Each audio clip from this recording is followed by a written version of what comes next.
Welcome to Back Talk, the premier podcast from successful Black Parenting Magazine, featuring in-depth conversations and expert insights on crucial topics for Black families. We are ranked one of the top 4 Black family podcasts on FeedSpot. I'm your host, Janice Robinson-Celeste. Now, what if the way we were raised is what we accepted as normal? Because sometimes in some families, it just isn't. And what if it was actually blocking our children's success? Are we passing down love or survival skills disguised as parenting? Stay tuned and we'll be right back and we're going to talk about this.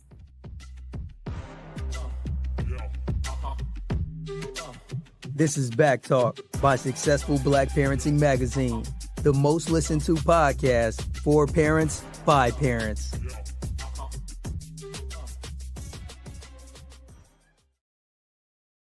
Hello, everyone, and thanks for tuning into Back Talk by Successful Black Parenting Magazine, your go-to podcast talk show for parents. We are live, and you can ask questions by posting in the comment section of our Facebook and YouTube, but do it early.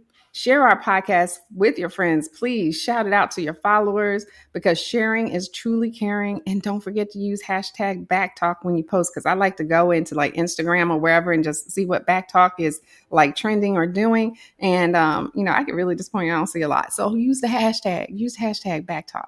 Thank you so much. So I want to welcome Bolanle. Oh my God, I do not want to mess your name up. Bolanle. And I'm going to have you say your last name for me. So make sure everybody gets it right. Oh, thank you so much, Janice. My name is Bolanle Ambonisye. Ambonisye. It's so pretty and just rolls off your tongue so nicely. Bolanle. I love that. I know it's Bolanle. I got tongue tied because I'm all out of breath. So I apologize. I am not into messing up people's names. I know how important your name is to you and to everybody else. So thank you. I know you are that way, and I appreciate that spirit of willingness and desire to make sure we get our names correct. So I appreciate Absolutely. That. And it's so pretty. What is the background of your name? Oh, well, Bolanle, it comes from West Africa. It's actually a pretty popular Nigerian name, and it means wealth of the house. Woo. And depending on where I am, if I'm around Nigerians and I say my name is Bolanle, then someone in their family is named Bolanle. Oh, that's my mother's name. Oh, that's my aunt's name. That kind of thing. That's so pretty. Now, what about your last name? Because that's unique too. Ambonisye comes from East Africa. It comes from Tanzania, the Nyakyusa people in Tanzania, and it means God has rewarded me. Well, I did a while back, decades ago, I wrote a book with Simon & Schuster, and it was about baby naming ceremonies, actually all kinds of baby ceremonies. I went to Africa to look at the baby naming ceremony up close and personal, and your name is everything. So parents, if you're listening, whatever you name your child, I can attest to this personally, even though my name is Janice, sounds boring, plain, but there's a Greek god named Janus, Janus, the male version of it. And the meaning means God of open doors. And I swear to God, that led my whole life. Like every time this felt like a door shut, another one opened for me and bridged me over to the next thing so I didn't fall on my face. And I keep that in mind. My name is the God of open doors. It's going to be all right. It's going to be all right. So what your name means to you and what you name your child is so important. It's so important. So thank you for sharing that with us. It really is. Thank you. And speaking on that around naming ceremonies, it's different on the continent where when a child is born, you wait until the child is born until you give them a name. You don't name the child before the child is born. And we tend to do that. Oh, yeah, I'm going to have a baby. His boy is going to name, but the reason why we wait until after the child is born is so we can look at the child and get to know the child and see their personality. Of course, we have day names, like to say what day of the week you're born on and whether or not you're male or female. Like my first name is Aquia. Aquia means born on a Wednesday. I'm a girl born on a Wednesday. Okay. But along with your day name, your second name speaks to your personality. It speaks to the hopes that the parents have for you. It speaks to what was happening around the time the child was born. There's all different kinds of wonderful things that we do around names and naming. Well, you're here today to educate our audience, which you just did, but you're also here to educate parents on how to parent smarter and not harder. So if you guys out there, you tired right now, if you're tired, you need to listen to this podcast to the end because we're going to talk to you about that. So welcome to the show. I'm so glad you're here. Now tell our audience all about you and what it is that you do. Oh, well, thank you. Once again, my name is Bolanle Ambonisye, and I had an adult education and training company called You and I Rise. That's it, You and I Rise. And the purpose of it is to skyrocket Black child success. And we do that by facilitating trainings for adults, for parents, for teachers, for caregivers, whoever interacts with children. And because it's our responsibility as adults to create the environment that our children need to thrive. And so our trainings and our workshops are adult training for that purpose. And with part of that is and the foundation of You and I Rise is parenting education. So all of the other trainings grew out of the parenting education and workshop. No, that's fantastic. I'm glad you said that. I was going to say, what about the parent ed part? Because that's really important. And I just want to say, too, for the people who tune in and are seeing our replay and it says, oh, it looks a little different over in your studio today, Janice. Well, show must go on. That's my motto. So it's not mine, but, it works. I have to use my blue background because plan A and plan B failed me today. Like plan A, I don't know what's going on with AirPlay, so I could not get our logo up on our television behind us. Plan B, I have a neon sign that I've been dying to use, and I tried to use that, and it's battery operated. Of course, all the batteries are dead. First time I use it, no batteries available. I have 8 AAA batteries, but I don't have 8 AA batteries. So now we're back to the blue screen. So I just want you guys to know, you're like, what's going on over there? So if you notice, you probably didn't even notice, but just to give you some insight and some behind the scenes knowledge. Mm-hmm. All right. Our next question that we ask everybody that comes on is an icebreaker. And it's just, what one thing about you that you can tell us that most people don't know about you? The first thing that comes to my mind is that in general, I tend to present as rather upbeat and optimistic and, upbeat, having a good time, come with a positive spirit. But underneath, I am angry all the time. You're angry. Did you see the Avengers movie when it was close to the end and David Banner, they were telling him, hey, it's time for you to change into the Hulk. Because they had been prodding him the whole movie. Like, come on, are you going to change? Are you going to change? And he was like, no, he had it under control. And they said, well, it's time for you to get angry. It's at the end of he's like, it's time for you to get angry. He said, see, that's my secret. I'm always angry. And then he turned around. And by the time he turned around like this, he was already the Hulk. He had transitioned that quickly. And I was like, yes! That really related to that. Yes, just because of what we deal with, as Black people and as Black parents, it's right there all the time. It's always there. And I use it. I do use it. I channel it. I do. But yeah, it's there. I understand 100%, 110%, because I had that happen yesterday with a comment on, I try not to engage with these people that just have just the ignorance that they don't even try to fix. Right. But I kind of feel like it's my destiny to fight the ignorance sometimes, or to make them think or challenge them a bit. Mm-hmm. And I don't know why I cannot not engage, but one of the things, I said something that wasn't really very nice, and I'm sure you guys can find out. I don't really care even. I said what I said. But I'm always, I told a woman, I was about to say to her, after she commented, she said something like, you didn't have to be so mean. I'm like, oh, now you want to play victim? Because that's yes, right? The predictable victim. And I said, "What?" And I was about to say, but she signed off, and the comment didn't go. But I was about to say, I carry the anger and weight of all my ancestors on my back. Mm-hmm. So when people say, "Oh, slavery was so long ago, you don't deserve reparations," whatever, I'm like, you don't understand. We still carry that anger for not from far off ancestors, but from my mom and dad. That's right. We had to go through Jim Crow. From all and everybody before them. My grandmother, who I knew who was born at the end of slavery, was a sharecropper, didn't get paid hardly anything. My grandmother, who could not read because her family was never allowed to read. All that anger is below the surface. That's And right. you all are lucky, like it's been said many times, that we're not out for revenge. We're just out to be able to show what we can do for you to leave us alone and get a Yes. fair shot. Mm-hmm. That's all we want. That's all we want. But yes, and I know this is a whole different topic than we had planned, but it's necessary. It is necessary because we're all dealing with it. Mm-hmm. And it does show up in our parenting. It really does. It does. It really does. Mm-hmm. It really does.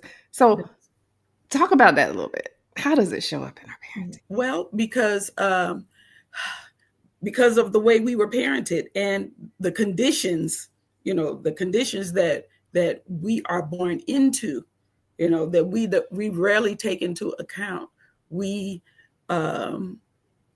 there's a saying that the fish is the last to discover the water. Yes. So you're born into this environment, and we believe that this is just the way that it is, and the things that happened, the way I was raised, we're thinking that the way I was raised is, I either agree with the way I was parented or I disagree. And depending on how I was raised, I will either do what my parents did or I'll do opposite from what my parents did if I don't like what they did. And I'm going to make sure that they know that I don't like what they did, and we, if we're not taking the rest of the environment into account, then we'll believe that our parents are the ones at fault. Mm-hmm. We'll believe that it's their fault, but we don't know how our parents were parented. We don't know the conditions around that. We don't know about our parents before that. And, because when we grow up, everyone says, you know what, when I have my children, I'm going to do this thing differently, Mm-hmm. But and if we're lucky, we will get conscious, intentional,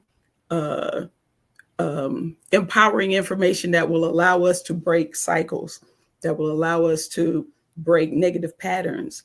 But sometimes you realize as you grow older that, what my parent did was correct, but we don't know which one it is, right, until we actually get some more objective, more empowering information around parenting.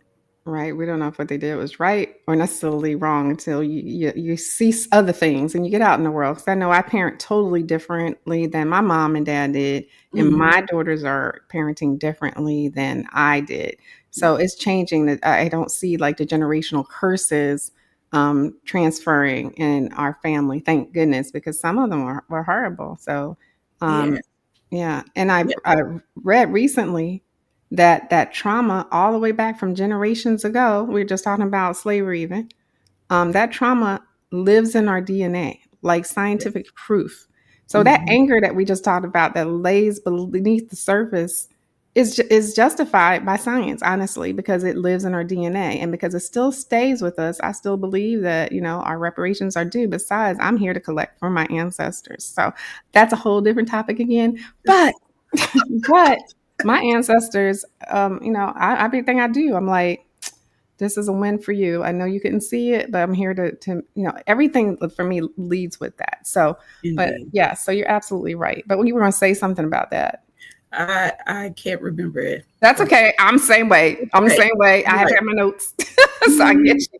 But you say we adults are what's wrong with children.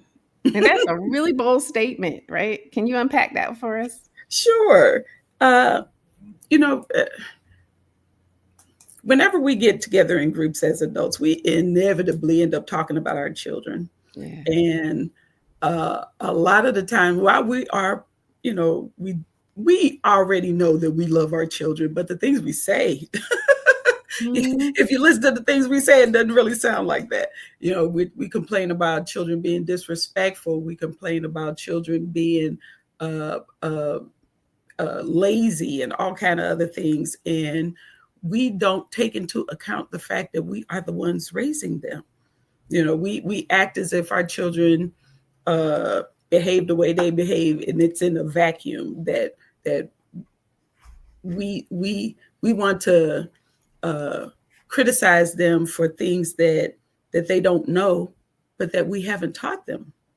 You know, like respect is a really, you know, it's a really popular buzzword in our community about our children being disrespectful, but we haven't taught them what respect is. Mm. And we haven't modeled respect very well a lot of times, you know, and so we don't take into account our example, and we don't take into account what we as adults allow our children to be exposed to, and what we do with them or to them, and that kind of thing, and the impact that that makes.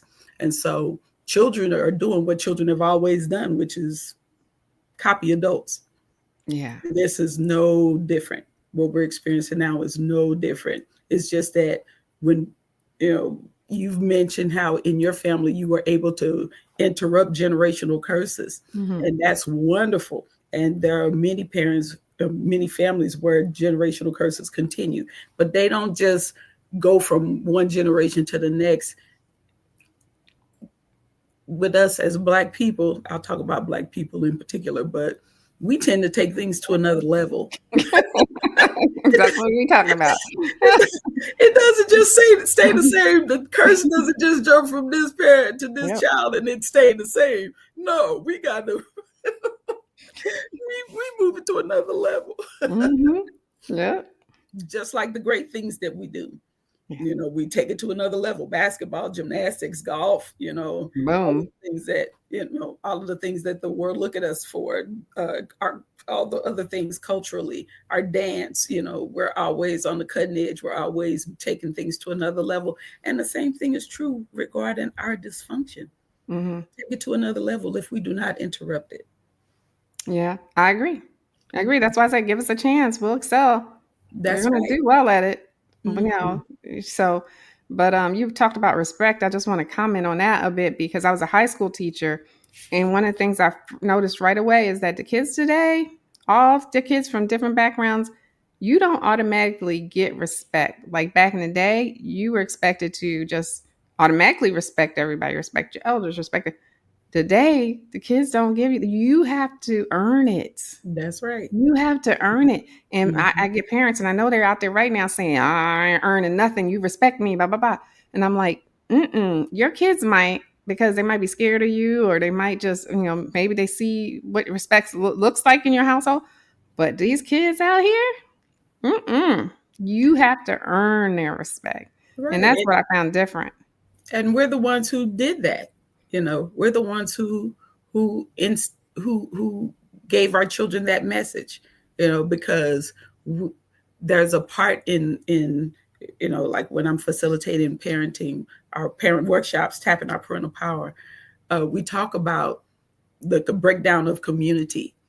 You know, it used to be that we parents were pretty much on the same wavelength in terms of what we expected from our children, and we supported one another in that expectation, and we reinforced one another. We backed, you know, we backed each other up and that kind of thing. But then there was a part where uh, I'm not sure, it might be my generation of parents, those of us born in the 60s and 70s.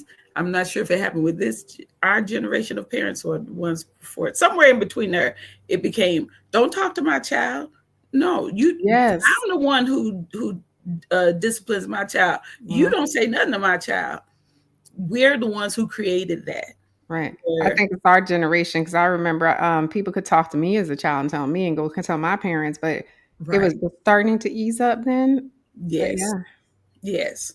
And so we created that division in the community, and where people can't say anything or should or are afraid to say something, afraid to correct children's behavior. And So that, can you understand how us doing that sets the stage for what we're experiencing today? Oh yeah, I can, but I also see another side of that too, because there's so many people who are not okay up in here Mm-hmm. who can hurt your child. So you prefer to have the control over that, even though we still believe, it takes a village to raise a child. You gotta be careful of the villagers that you are letting care for your kid too. Yes. And talk to your kid and influence your child. So we're in a different world. And I think a lot of that also has to do with all the changes from the internet to mental health care on. I mean, it's a multifaceted problem that really was not, I don't think it was as bad back then. Not that we can track it as much, but we had priests to talk to, preachers to talk to. We had neighbors to talk to. We can go to the fence and holler over and tell them our problems. We could say that. But today, if you tell somebody, look, I'm having a horrible, no good, terrible, bad day, I don't want that negativity in my life. Mm-hmm. You go over there with that. They That's don't have right. time or space for us. So now the mental health care that we have, of course, is getting cut as we speak. But we don't have all that. So we have to be careful too who the villagers are that are raising I, our appre- I appreciate that you said that, because what we're talking about here, because you and I, we're in agreement. children. And what is needed is us as parents deciding that that is enough of a priority for us to begin our conversations around that, because honestly we can't parent by ourselves, Mm-hmm. you know. So we don't realize the ways that we cut off our support, Right. and but at the same time bringing in the cautious part that you're talking about, that's the reason for that, gives all the more need for us to be able to come together and have these kinds of discussions so that we can be in agreement about what constitutes being able to say something to our children versus not, or whatever, all of the any of the things that we believe to be important enough for us to be able to work together to provide what our children need. That's something that is missing, is us working together to provide what our children need. I'm over here in my house trying to cover all of my children's needs. You're in your house trying to cover all your children's needs, and everyone's doing the same thing in their own individual silos. And as long as we're doing that, we're all going to be struggling, running ragged, running ourselves ragged, trying to be everything. Mm-hmm. And we are. We're tired. If you're Yeah. tired, put down that. Just write down tired in your comments. Tired, because I know you wake up tired. So you're right. We do need help. You can't parent alone, which is important to say. That's why I think these like parent education classes, especially ones that are culturally kind of rounded, are really important. What you're doing, what we're doing with the Black Parenting Academy. If you guys don't know about that, please go and check it out. BlackParentingAcademy.com. Also, you can talk about what you're doing. And when we get to that, I'm gonna tell everybody about it at the end, and you can tell them where to find your classes, etc. But you have something else that just launched that we want to talk about soon too. Let me get through these questions so we can get to that. Sure. But what are some of the most common generational habits, since we're talking about that, or parenting patterns that you see that are holding Black families back? And then how do we begin to break those? I'll start with the first pattern that I see, that I've noticed, is our concept of discipline. That's a You big know, one. we first of all, we misuse the word discipline to mean punish or Mm-hmm. to whoop and that kind of thing. I was going to say spank, but to me, spanking is a little different from whooping. I think Mm-hmm. about spank as a, like that, but no, I'm talking about, like The wholesale belt whooping. hitting, yeah, going off. Right. Yeah. And we tend to over rely on punishing our children, even if it's not a whipping, we make sure that there's a difference between correcting behavior. There's a difference between consequences and punishment. We tend to over rely on punishing our children for doing things that we consider to be wrong, instead of teaching them, which is really what the word discipline really means, to teach. And so when you think about that, because when you think about punishing versus teaching, when are we teaching our children? We're teaching them all the time. We're teaching them with everything that we say and do. But when it comes to behavior that we're trying to correct, then we seem to over rely on whipping or some type of way for the child to hurt, be it, some kind of physical torture type thing, where you stand with your hands up. And I've done those things, I've done those things. Like I've seen on Facebook, people doing the Jodeci jump now, having the children do the Jodeci jump, talk about, tell me what Jodeci jump. Tell me what you Not the Jodeci jump. And they do that for the whole song or that kind of thing. The problem is that it's not really related to whatever the problem is. And so when it comes to our children making mistakes, our responsibility is to teach them about the mistake, why it's wrong or why it's not in their best interest, not simply to be mad at them and then punish them for doing the thing.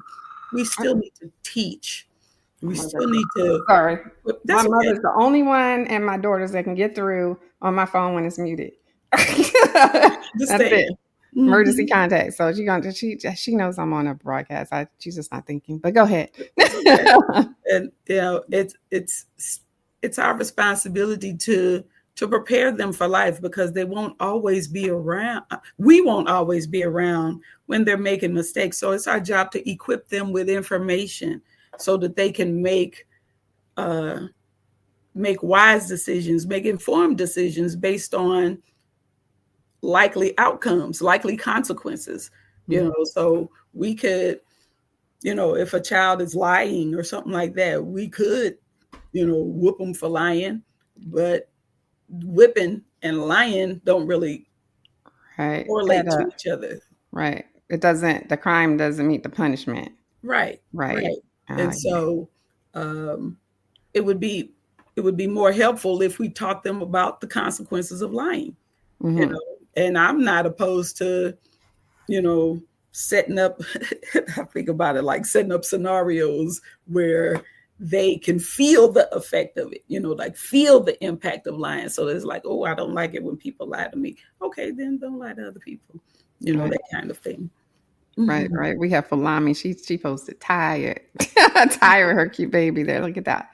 And guys, I just want to say, you like Falami, you can, or Felicity, she goes by, you can too get your comment or question on air.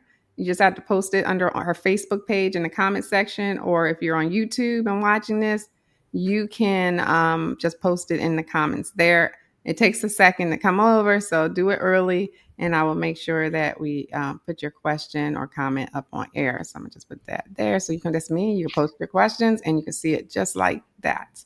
So, all right.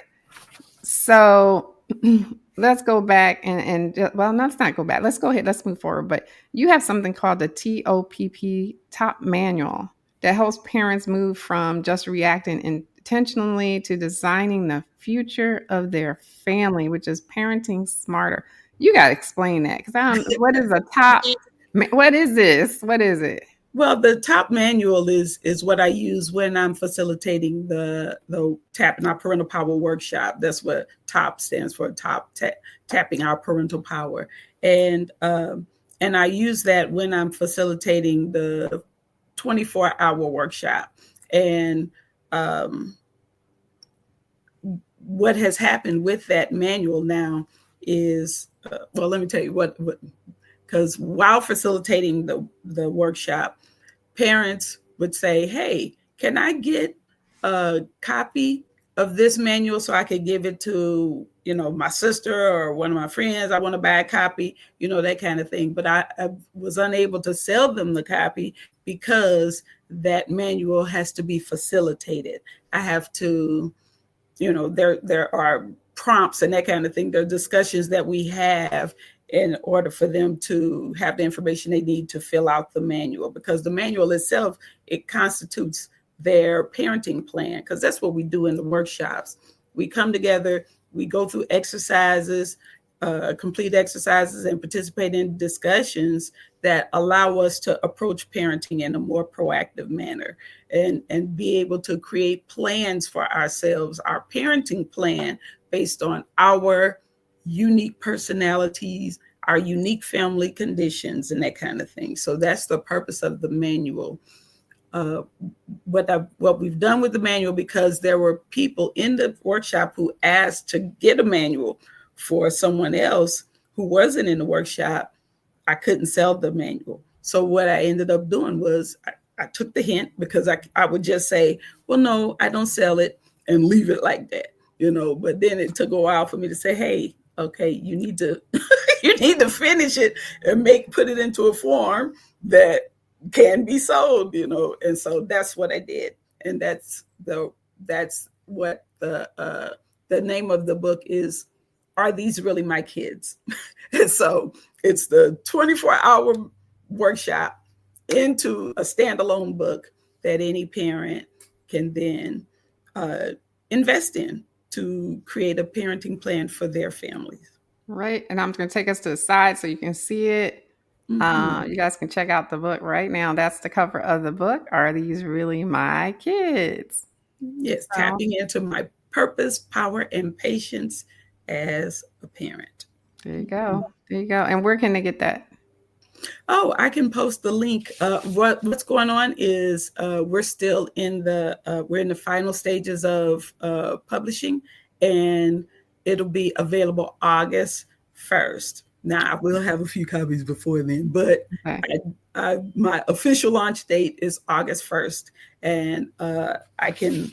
You can just put it down, but you can send me the link, and I'll make sure that we put it in the description and let them know. Will they be able to pre-order it?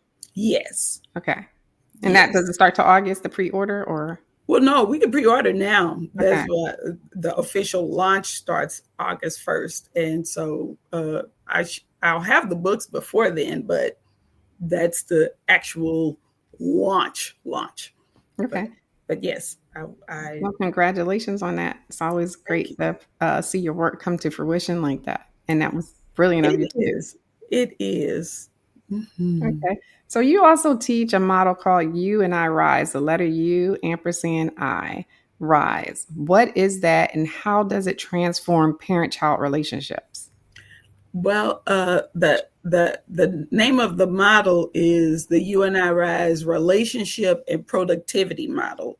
And what it is it's a suggested way of behaving with ourselves, just in our everyday life and living, that builds trust between us as individuals, and between us and our children, between us and our spouses, really between any people who you're interacting with, so it begins, it's a 4-part model, and it's in the shape of a what do you call that?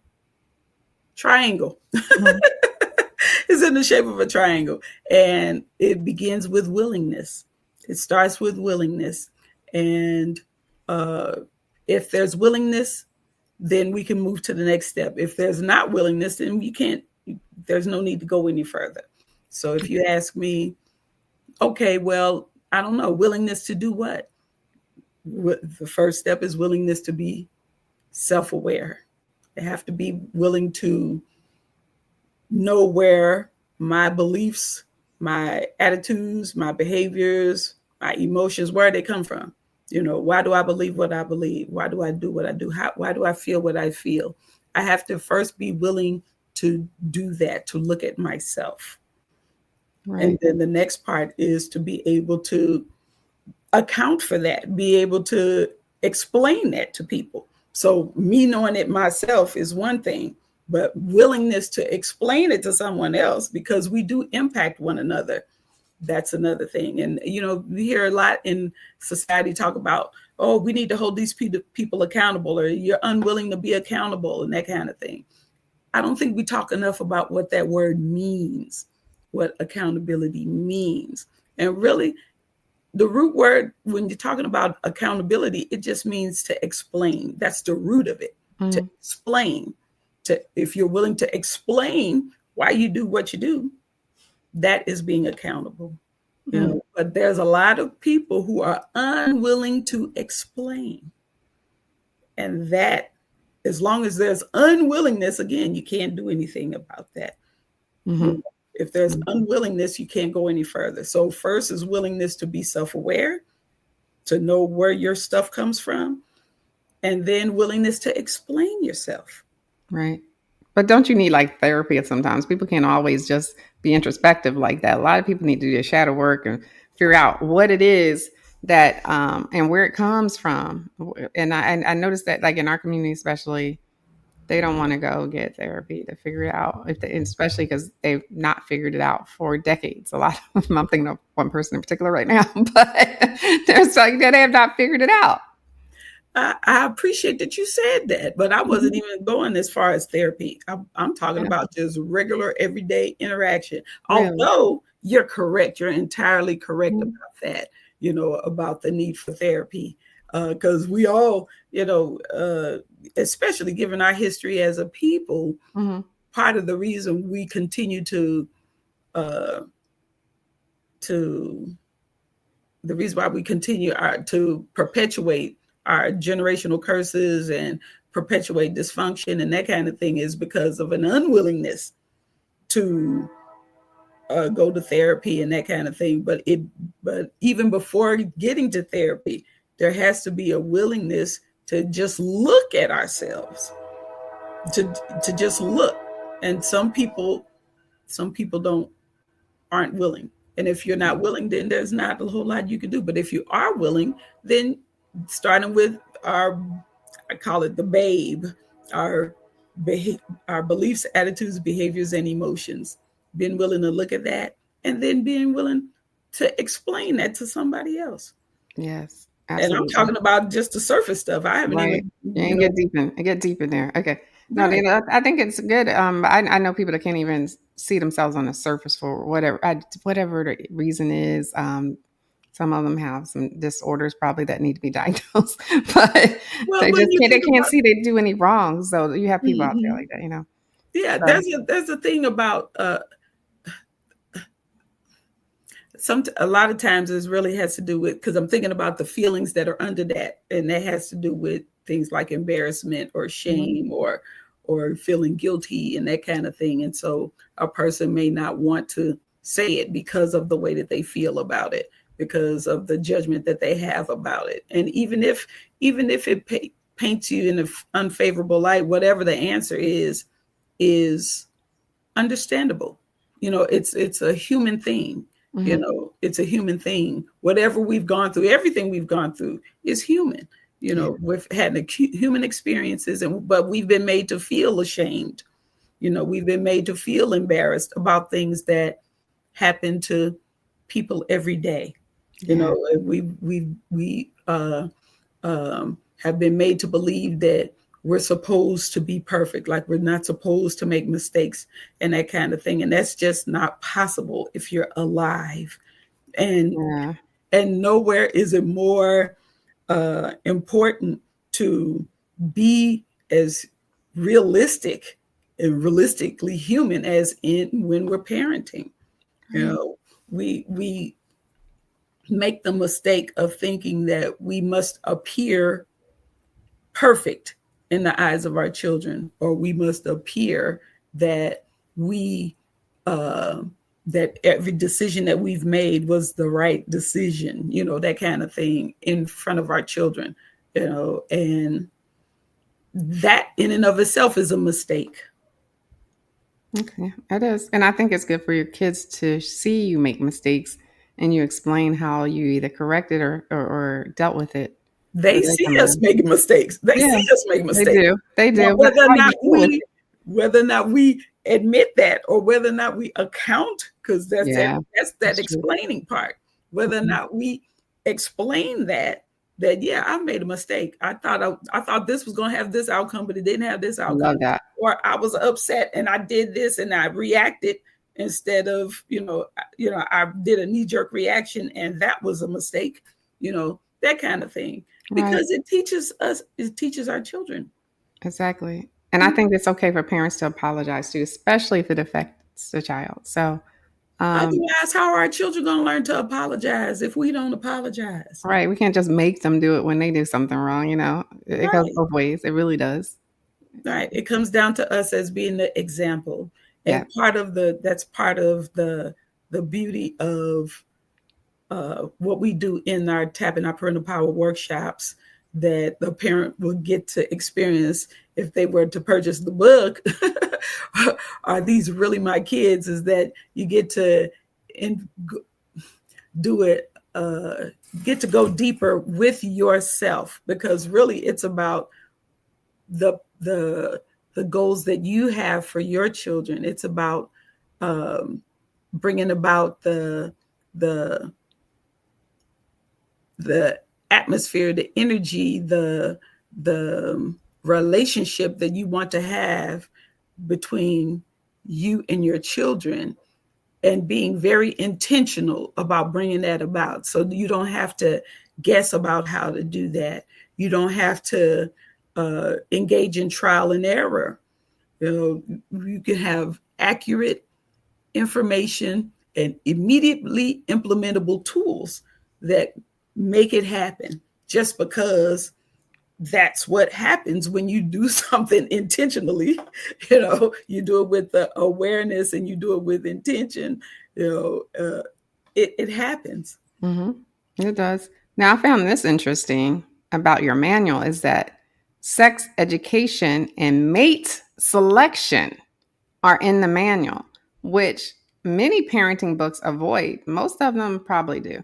So, why was that important for you to include, and how should parents approach these conversations?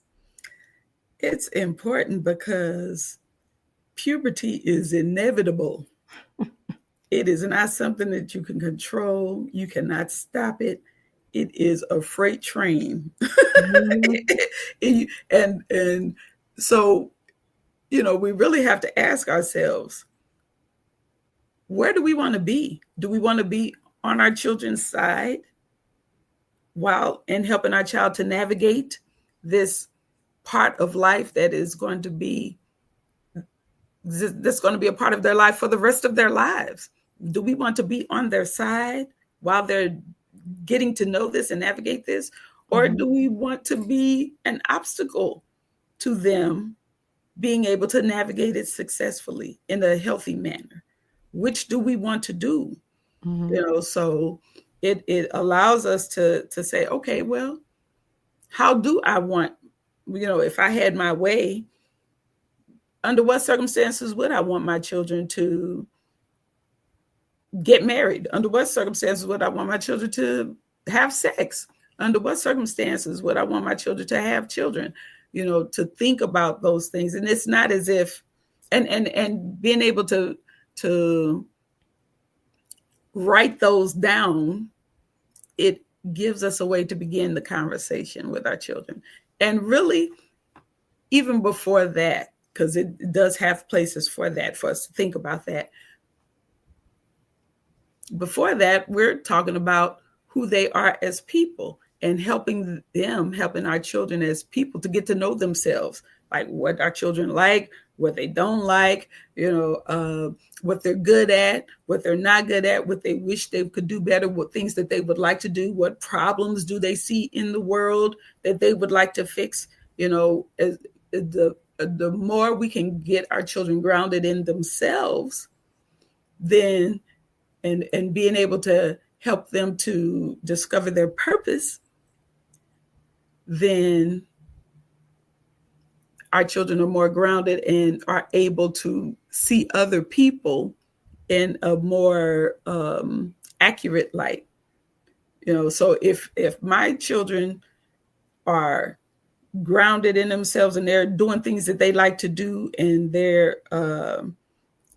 just like us, if we're if I like to do karaoke, and I do, Oh, me too. do karaoke, I'm going to be in the company of other people who like to do karaoke, right? That's why we get along. Right. Yeah, that's right. That's right. That's right. And so when you're among people who are doing the things, same kind of things that you enjoy, then you're likely to connect with somebody with whom you have more things in common, and uh, you know, so I'm saying all this to say, if we help our children to learn themselves, then they'll be in a better position to select someone who complements them, as opposed to it being, because our children will see more hold other things more valuable, like character, honesty, that kind of thing. And so they won't be so swayed by, oh, he got pretty eyes. Oh, he got a car. Oh, her booty big. That kind of stuff. We'll be able to look more into what's under the surface. When our children are pursuing their goals, they'll be more likely to connect to someone else who is also pursuing goals. Yeah. Or someone who is a complement and not putting roadblocks in front of their ability to attain their goals.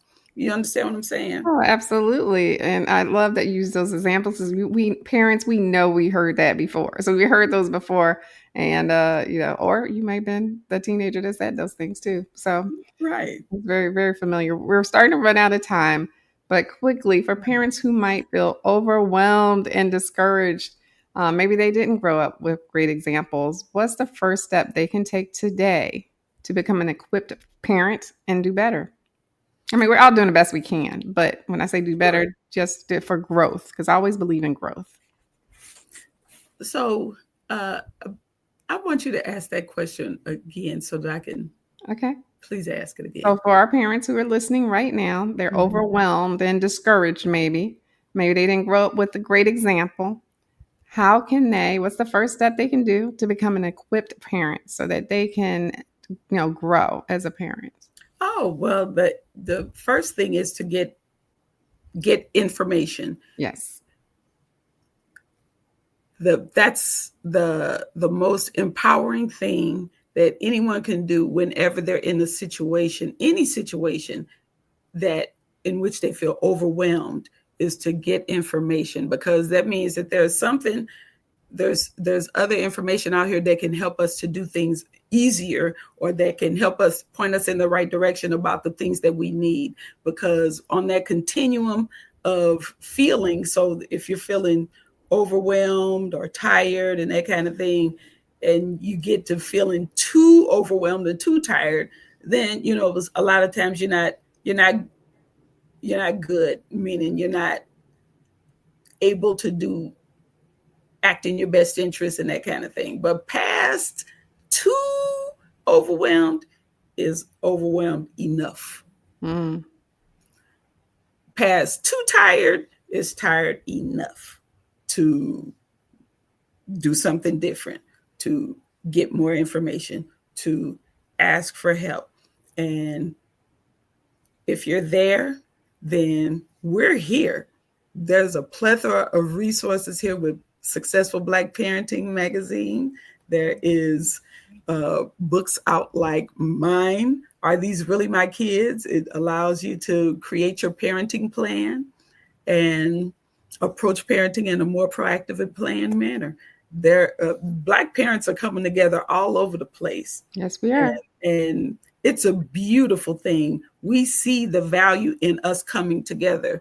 And what this opportunity affords with Successful Black Parenting, it allows us an opportunity for us to raise our children together on purpose. Absolutely. And, we have, it's in my email signature. No one should have to parent alone. And when I say alone, you can be married and still be parenting alone. No one should have to do that. So we're here for you. We're here for you. So all you got to do is tap into it and say you want it, right? So I'm glad you said that. Now, where can our listeners find your work, buy your book, and get the manual, or just connect with your workshops even? Tell us where we can find you. I should say that I'm currently in St. Louis, Missouri, but I am more than willing to travel. I would love to travel to meet with a parent group, to take them through a workshop. I don't generally do one-on-one parenting, coaching, and that kind of thing. And the reason why I don't is because I believe parenting to be a community thing. It's really a group thing. And there's so much more value that we get when we go through these exercises and discussions as a group. It's so much more full and filling, and it actually strengthens our relationships. It strengthens our community ties when we do them as a group. Okay. I agree with that. There's something healing in the camaraderie and knowing that you're not alone in what you're experiencing with a group. I do got to say, I do parent coaching 1-on-1 online. So you guys, if you can't get to a group, I'm also here for you. So you have options. Look at that. Options. That's right. That's right. You got options. So what I did was, I posted the link. I put it in the chat, the link for the book. Gotcha. And I put in my email address and also the website address.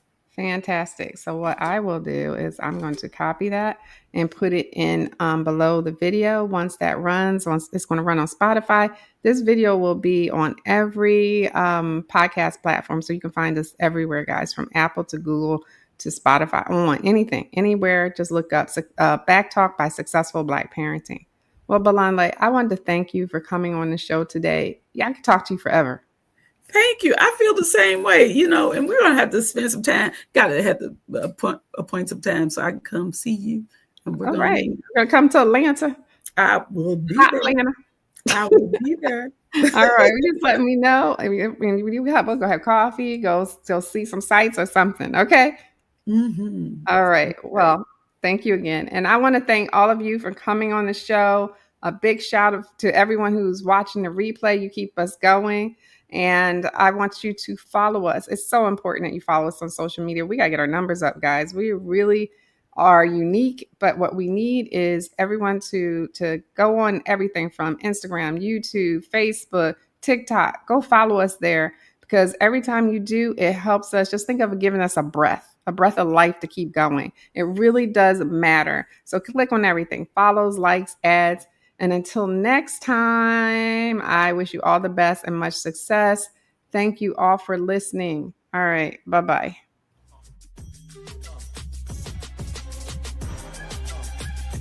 Thanks for tuning in to Back Talk by Successful Black Parenting Magazine. We'll see you soon.